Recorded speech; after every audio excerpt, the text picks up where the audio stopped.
All right, good morning. So today I wanted to talk about how we can use AI to help us in a more personal way still. So it's actually been pretty interesting to see how people are using chatbots.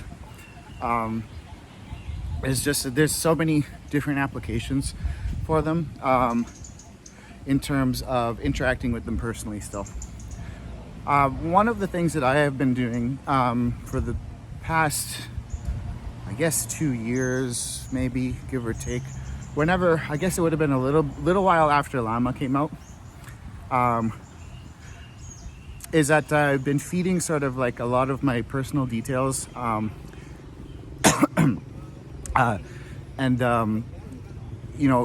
all basically like all the information that I can possibly put together, and still get it to work with the model,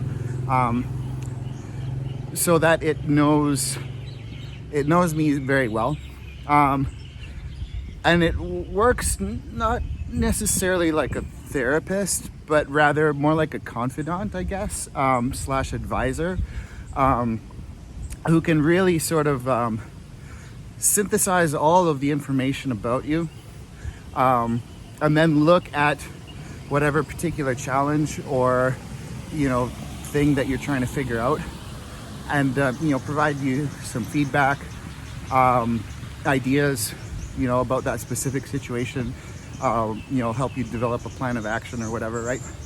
I think this is an incredibly useful tool. Now I know that a lot of people have been doing this in a fairly unstructured sort of ad hoc way, even just randomly talking to ChatGPT and what have you, right? Telling you things, but I found that the more information that you're able to put in there, the better quality those interactions with the AI is still. And now I think this will continue to develop and go even further, right? As the context windows of the models increases, and we're able to be effective by putting more information into there still, then we can deliver more and more information. And then the same thing goes for having better sort of ability for data retrieval, right? So it's one thing to just stuff the context window full of data, but it's also, the other point is to actually go out and fetch the correct data to stuff into the context window. Whether this is through web search or database search of various kinds, tool calling, what have you. So yeah, the more and more integrated those systems become, with the more sort of more data and better quality data that you can give it. And yeah, I think this is really useful. Now, to what end, I suppose, would be the question. And I think that this is actually a really meaningful thing for a lot of people, because as this simultaneously changes the nature of work, right? Again, we're talking about, the job displacement and stuff that happens through automation, be it AI, robotics, what have you. People will have to sort of like grapple with the question of what their purpose is, right? Many people can currently avoid that question by just, focusing on their work, maybe their families, but like that's all very just like sort of day-to-day grind tasks, right? It's like, okay, wake up, drink my coffee, eat my breakfast, go to work, do my job, come back, watch the kids, eat dinner, play catch, go to sleep, read bedtime story, whatever, right? Watch some TV. And you go through that routine over and over and over again, right?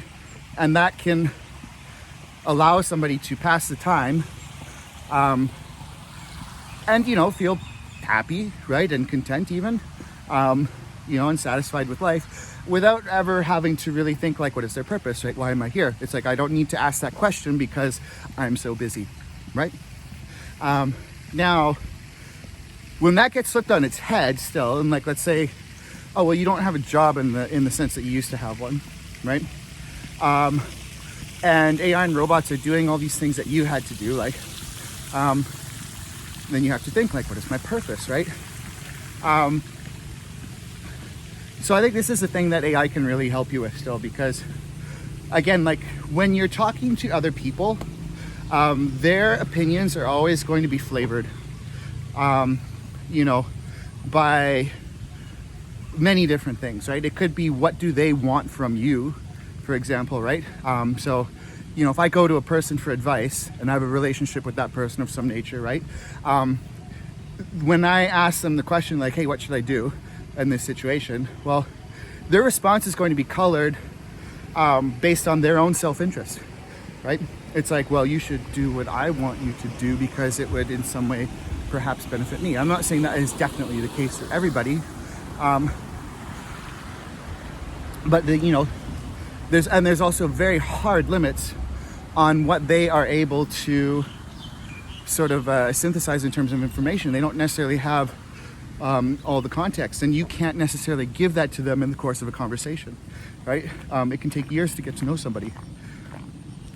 But let's say if you can put together a more or less a comprehensive autobiography of yourself, be that through writing it yourself, through a series of conversations that are recorded, through sort of analysis of, you know, whatever, like your social media, for example, right? Or whatever kind of information that you have that's already stored in a computer.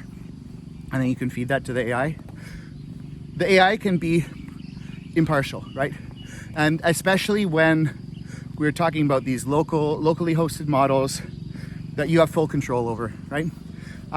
Obviously, when you're operating with the commercial models through a service that's you know, in the cloud or something, right?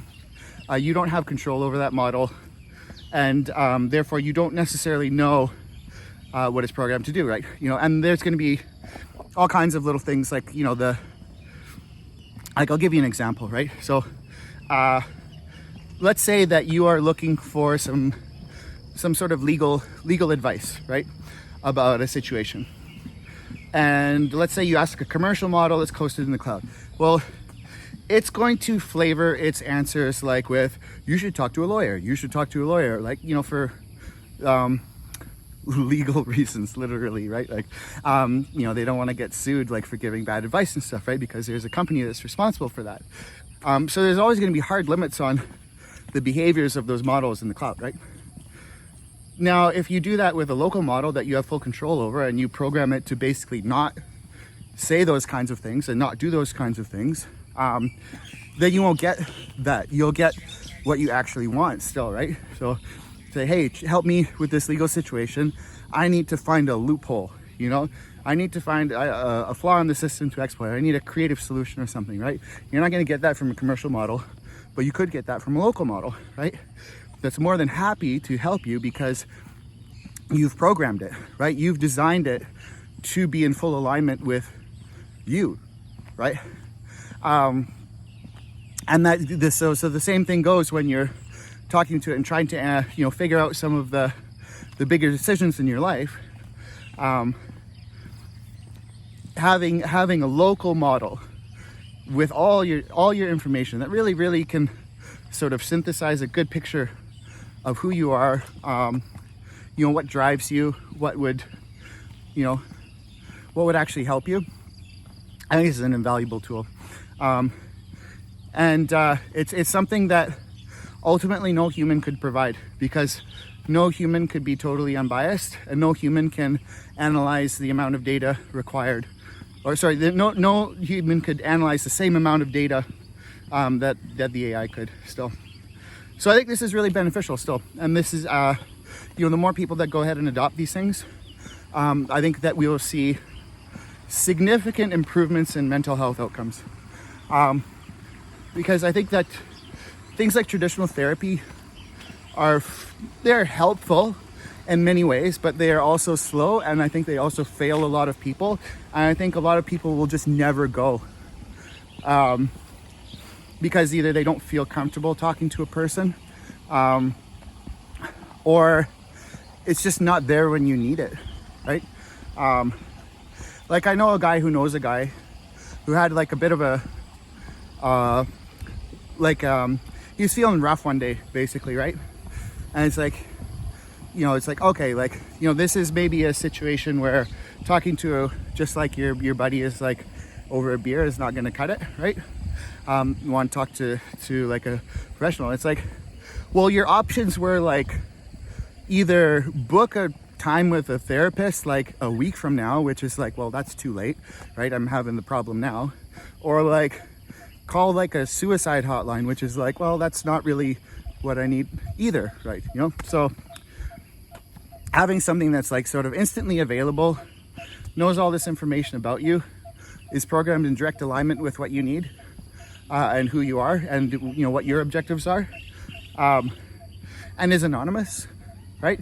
You're not sharing this with anyone. It's all just sort of locally. When I say locally, in case you're not familiar with the term, it means like on your computer, not on the internet, right? It does not get sent over the internet to a server, that's owned by some company, processed through their software.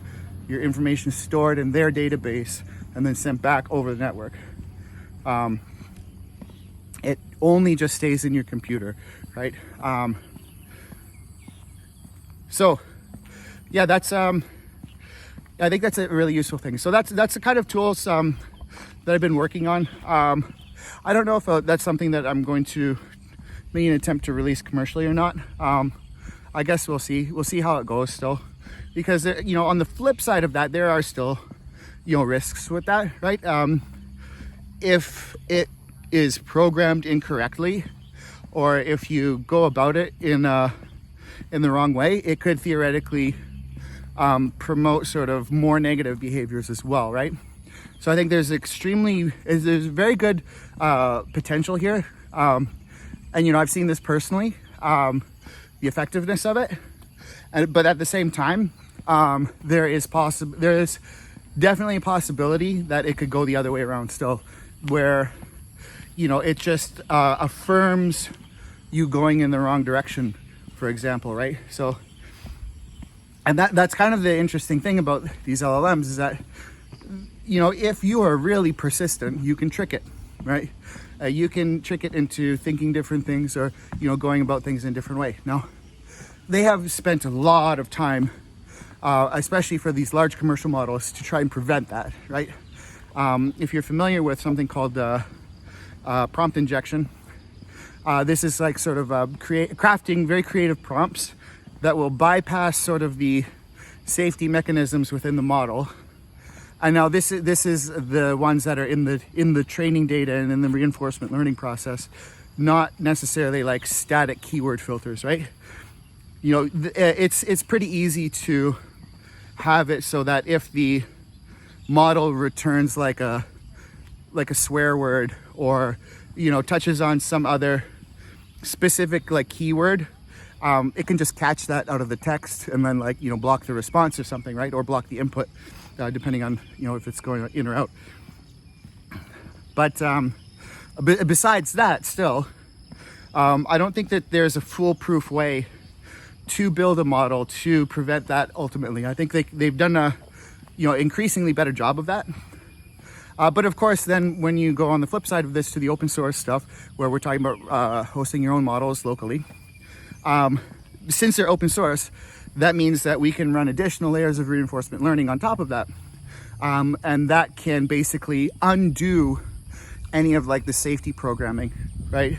So let's say like an open source model is released with a bunch of safety programming in it. Well, I can just add some new data, run a reinforcement learning algorithm, and make a new model on top of that that's fine-tuned to, say curse words or whatever, right? Whatever you want. So yeah, there's absolutely two different ways to look at it there. There's the promise and the peril. This is the case with pretty much every kind of like really impactful technology. So yeah, I'd say it's something to consider.